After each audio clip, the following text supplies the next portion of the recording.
बासी भोजन का रहस्य। शहर से दूर प्रकृति की गोद में एक महात्मा का आश्रम था। महात्मा वहां अपने शिष्यों को उनके रुचि के स्तर से शिक्षा दिया करते थे। उनकी शिक्षा से सभी लोग प्रसन्न रहते थे। महात्मा की ख्याति दूर दूर तक फैली हुई थी। लोग उनसे शास्त्रार्थ करने और उनके प्रवचन सुनने कई दिनों का मार्ग तय करके महात्मा के आश्रम आया करते थे। एक धनी सेठ महात्मा के आश्रम में पधारे और महात्मा के प्रवचनों को सुनकर वह मंत्रमुग्ध हो गए।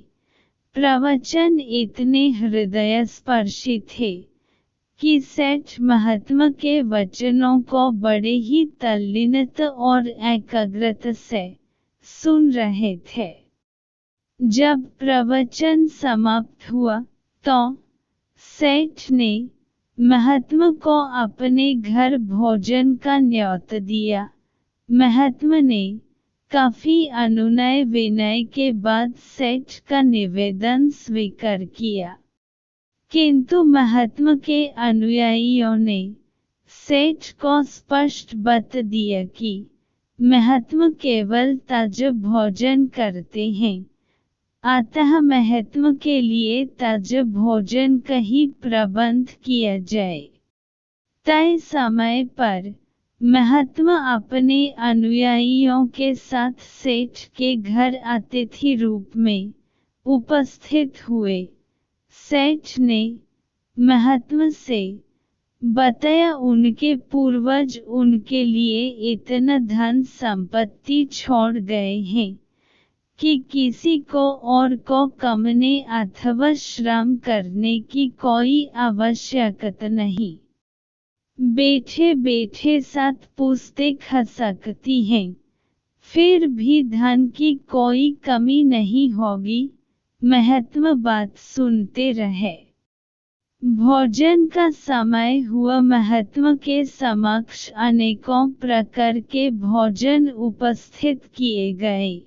महात्मा ने सेठ से कहा, हमने तुम्हें पहले ही बताया था कि हम बासी भोजन नहीं करते हैं।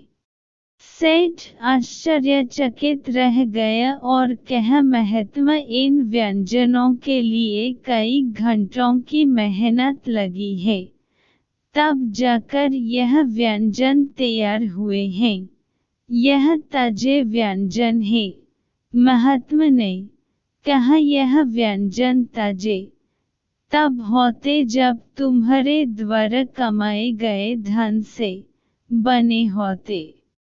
यह व्यंजन तुम्हारे पूर्वजों के धन से बनाया गया है, इसलिए यह भोजन मेरे लिए बासी के समान है। यह कहते हुए महात्मा अपने अनुयायियों के साथ बिना भोजन किए अपने आश्रम आ जाते हैं।